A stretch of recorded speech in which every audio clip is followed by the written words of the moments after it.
What's up, Moto Buddies? Mike here from Moto Co and Baja Taco Tours. I am out in Ocotillo Wells. This is the Handstands for 100 ride event, dual sport event, put on by Scotty Harden. He's right there. And Johnny Campbell. They are doing, it's a split event. It's kind of a unique format. So in, I think it was September and August, they did out at Blackmore Ranch in Marietta, they did a day long, it was like a 1 day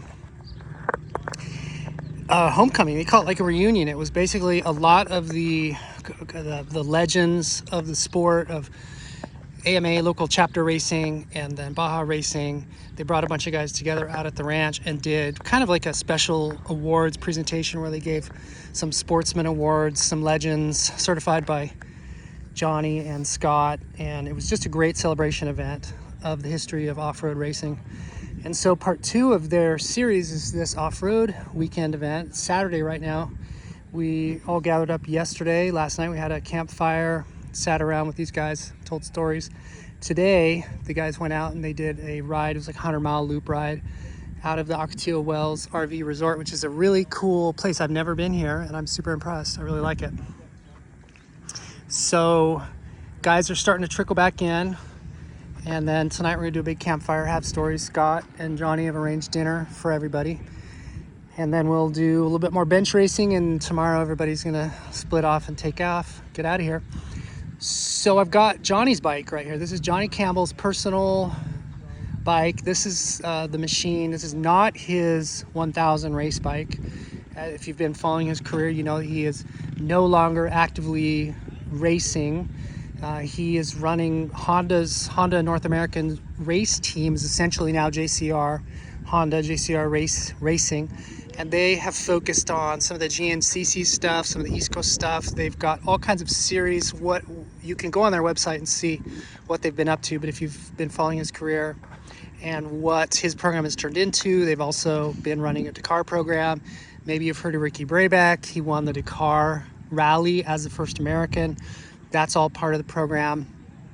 So it's not that he has not been busy. He might be busier now than he ever has been. It's just not on the seat of the bike. It's behind the scenes running the operation.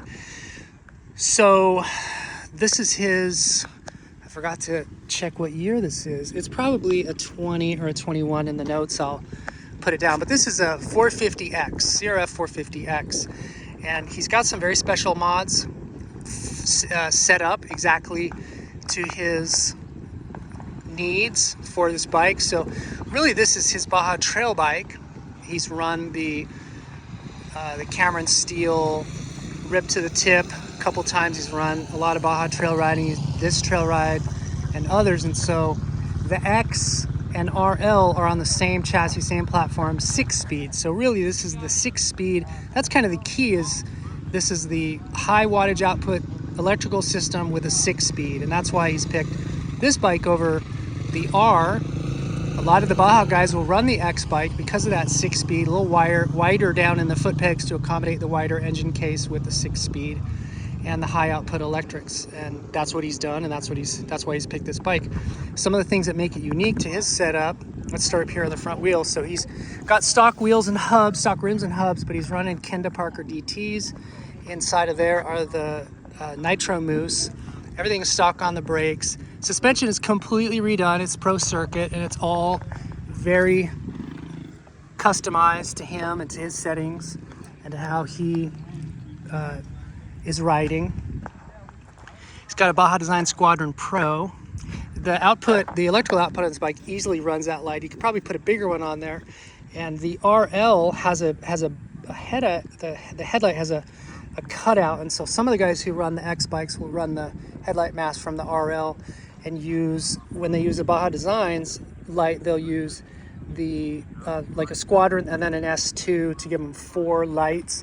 He just happens to have the one on this bike, and then he's got some Cherubies for the hand flags and me on the grips. Up here on the bars, he's got a Scott stabilizer, and then this is a BRP 22mm offset for the bar mounts. He's got a nice little output here. This is and it's got an on and off switch, which is something that you need to think about. If you throw on a USB charger, a phone charger, it puts a constant draw on the battery. So you either need to pull it from a engine hot output on the bike or put an on and off switch so that you can kill this thing and it doesn't continually pull down power out of the battery and kill your battery. So he's got his phone up here and then a Garmin Montana, and that's his nav. Right now, I don't know what he's running for navigation software on his phone. Ram bar mounts. This is the Ram ball and it's threaded in. It's one of the triple clamp bolts. That's how he's running this bracket, and then this one here is just coming off a bar clamp. Notice he's got a map switch off the R bike. So what he did is he put the ECU from the 450R, and it's been remapped and reconfigured to run. This is a different camshaft. So you know that the top end of the R and the X bikes are different.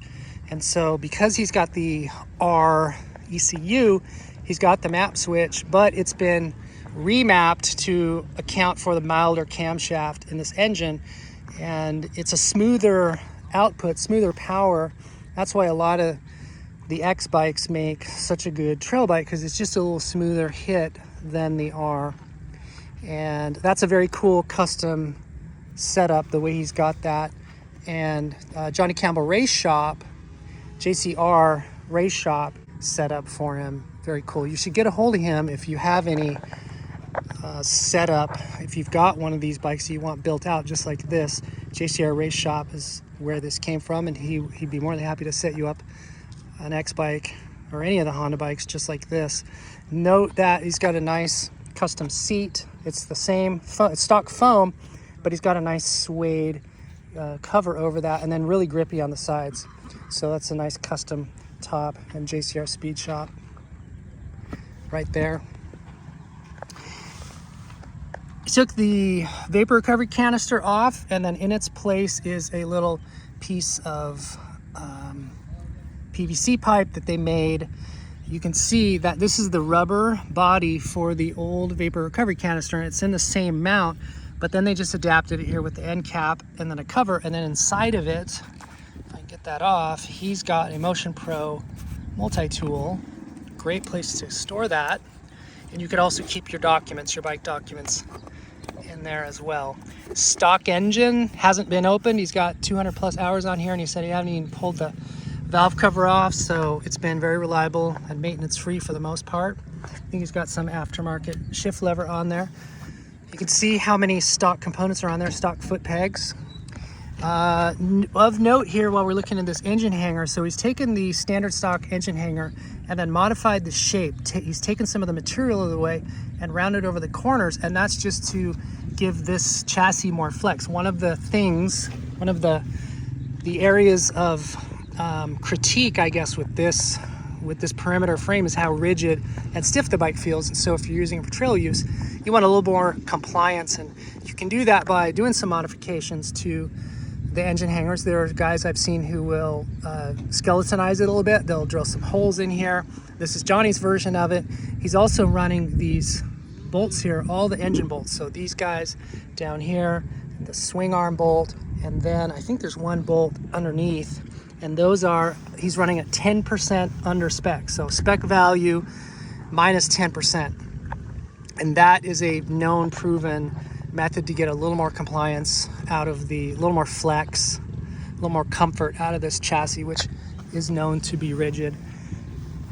He's got a BRP chain guide back here, Renthal sprocket. He's running a X-ring chain, and then same tire Kenda Parker in the back. This is a 120/100 size, also on the stock Dirt Star rims with Nitro Mousse inside. Custom suspension valving. That spring has been really cool, powder coated with like a candy flake on it. That's a nice little touch, but that's all been customized, nothing stock there. He's got a Cherubies. This is the tail light right here. So he's got dual tail lights, which is nice. Using just the standard X bike, tail light's not very bright, and so he's got two lights now, and then a pro circuit on the exhaust, and again, custom mapping from JCR Speed Shop to set all that up. Hinson cover, Hinson plates, And then Champion Adventure, this is just a thermostat block off. We have always recommend that guys run a thermostat when you use these as dual sport bikes, because you're more than likely going to be riding in colder temperatures, kind of a year-round bike. But if you are predominantly only riding in warmer temperatures, then there is the possibility of doing a thermostat delete. It does free up some of the engine. It just changes the look a little bit, and you lose a tiny bit of weight. But those are not reasons enough to do it. You really kind of want to ask yourself if deleting the thermostat is right for you. And then notice here that because he's turned this into a plated bike, he needed a rear brake switch, and so he had to add this, the banjo nut, and then the wiring, and that's all been heat shielded because the exhaust is right there. There's like hardly any clearance between the exhaust pipe as it transits by that section, so he's heat wrapped there. Also note some heat shielding on the back of this because of the exhaust. Again, very close tolerances right in there. He's got a little wire mesh for mud control over the radiators, the radiator guards, Cherubies on the skid plate. And I think that's it. It's pretty special to be on a ride with Johnny Campbell.